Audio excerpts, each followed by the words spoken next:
Welcome to the Stephen Frost House, also known as 2302 Elm Street. This house is a 1769 salt box. A salt box is a reference to the roof line being lower in the back than it is in the front, very common to that era. The house is situated, you know it's on Elm Street, but it's actually the Boston Post Road, the old Post Road, the one that the postmaster Benjamin Franklin laid out at the time from New York to Boston. So this was the main street of the town for over 100 years. This is a neat place to start the tour because it shows you an important piece of the evolution of the house. This very elegant, gracious entrance hall was not here for the first half of the house's history. It would have been a solid chimney with flanking fireplaces in either first floor rooms as well as second floor rooms and a giant beehive oven on the living room side. So right now we enjoy it as a gracious entrance hall. Stairway to the second floor, Ancestral Hall of Fame, beautiful paneling. So this room was important because where all the most important guests came would have been entertained here. Stephen Frost was an Episcopalian. He is designated, I see his pew in the Wilcoxon history, and you can see, you can picture that the minister, the Reverend, would have come here and had tea served in this lovely room. Some of the features that are interesting in this room, originally, there would have been a time period before electricity, but when gas lighting was invented, and that's what this ceiling fixture is. Original to the room is this really special corner cupboard, built-in corner cupboard. You will see this piece in other houses in the neighborhood, a craftsman that went around from home to home in that period designing these formal corner cupboards. There's a pocket door in this room which really gives the space a lot of versatility. Right now it's being used as a parlor or sitting room, but it is really well suited for home office. And just closing that pocket door allows you to either have the openness of the space or a little bit of privacy. Now we're in what we in modern day call the living room. It was called the keeping room for a couple hundred years.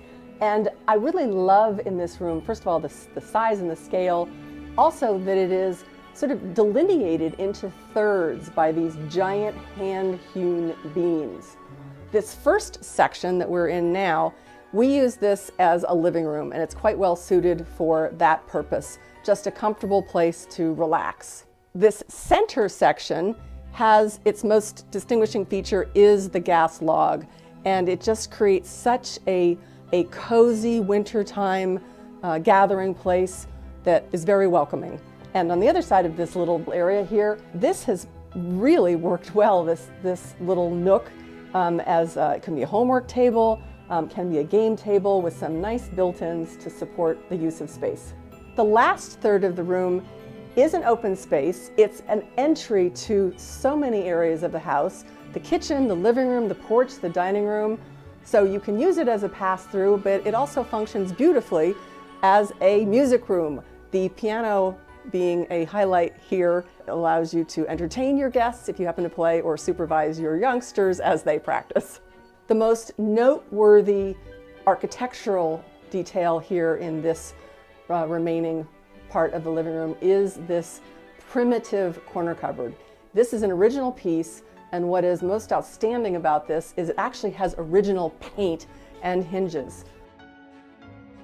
The kitchen historically represents two main additions. When the woman of the house no longer had to walk into the giant open fireplace with the beehive oven that used to be in the living room, keeping room, she then had like a potbelly stove, a coal stove, and this is an original fireplace for that. Probably happened maybe after the Civil War.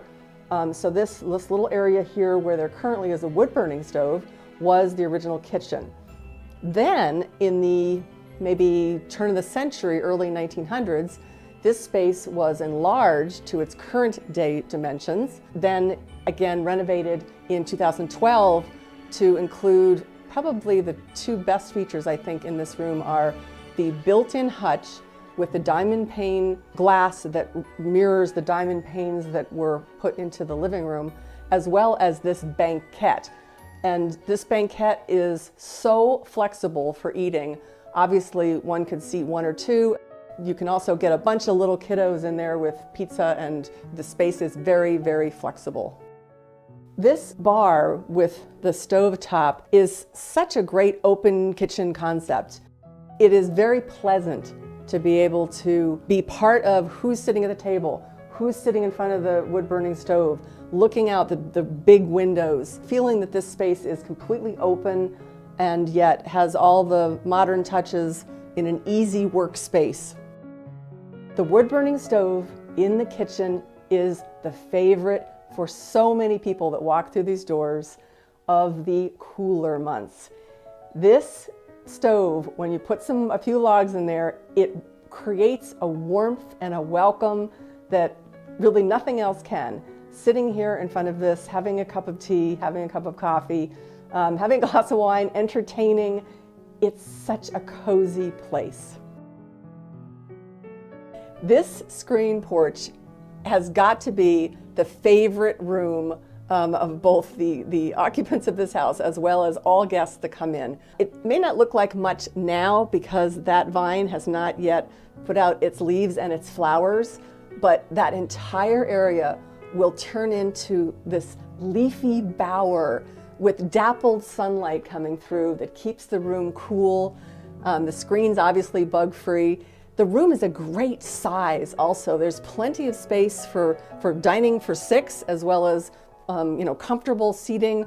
It's got a hand-painted floor. It is absolutely a delightful space to spend time in the warmer months.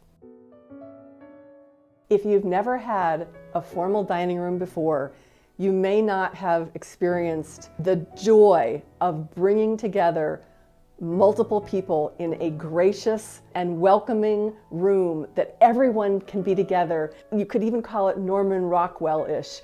It just feels so nice to be able to have this space that in the warmer months, the French doors open and you can walk into the porch. When you're having a party, there's a great flow available because all these rooms are open. You can go out into the living room, you can go onto the porch from the living room, you can go out from the dining room, guests can come in from the front door. Wonderful flow available here. This room has hosted beautiful family gatherings and will continue to do so for your memories as well. This room also has the Victorian sliding pocket doors, and of note are the original 16-inch chestnut floorboards. This is the second floor landing, which you might think would be space that you wouldn't highly utilize, but it's so large. It's got some great storage capabilities, and all your Christmas decorations fit beautifully in that little hidey hole closet. The primary bedroom stands out because it has original flooring, as well as this great built-in of double closets. In the upstairs bathroom, some would say this was the best seat in the house, but the light in here is so delightful, really nice. And if you can visualize taking a bath with this wonderful giant bathtub, it is so soothing and relaxing. This room is super fun because the entire second half of it wasn't, as of 30 years ago. There was this large amount of space over the ceiling of the kitchen. There was a whole roof line unused, and we were able to remove the original shake roofing between these two beams and create this nifty little bedroom that can be used, yes, to sleep, but also it can be used as a children's playroom. There's this room for a smaller bedroom is just adorable. This room is probably the largest of the 4 bedrooms. It has a smaller closet, which is why we didn't use it as the primary bedroom. This room is neat because it actually has an architectural detail found in some of the earliest homes in New England. It's called a summer beam. It's this crosspiece that goes across the ceiling in the room. Original floor in this smaller bedroom, and the thing that is really helpful in this bedroom is that the built-ins have doubled the amount of space that a small bedroom might have, along with that built-in desk. Really, really useful, makes great use of the space.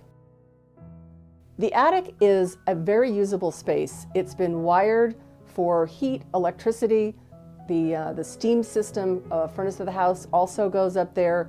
It can be used for many interesting different crafts or writing. A writing nook could be a playroom, or it could be storage. The attic, we are told, was actually inhabited by a family with 11 children in the 1960s. From about 1900 to 1960, it had dormers both on Elm Street and facing the backyard, which of course would have given it a little more livability. The backyard is a good-sized space. It's quite deep, so it gets private in the back. There is a fire pit, which is very enjoyable in the summer, and you might even be surprised because you wouldn't have been expecting that there is a giant swimming pool in the back. That swimming pool is 30,000 gallons. It's 18 by 30. It's surrounded by a big deck, and the part of the barn that is closest to it can be used as a summer kitchen to augment your entertaining out there. The Carriage House is, say, circa Civil War, and it originally was constructed to keep the carriages. That's the part that could be now a garage. The centerpiece of the Carriage House is where the horses were, and that now has been created into a really nifty workshop with shelves and workbenches. The next piece of the Carriage House is modern. That was put on in the 1980s to support the then new swimming pool, and it can be used additionally as a workshop. It has a furnace, a propane furnace that keeps it warm in the winter if it's used for that purpose, or it could be a summer kitchen. The kitchen garden next to the back entrance of the house is a duplication of a very classic Williamsburg type garden that would have been found in a house of this age. The bricks actually they're antique. Many of them are from the chimney of this house, and this little seating area is a place to enjoy the morning sun. It faces to the east, and watch your tomato plants grow, and it's covered, the whole south wall is covered in roses, climbing roses. Thank you for joining us on this tour of the Stephen Frost House, 2302 Elm Street.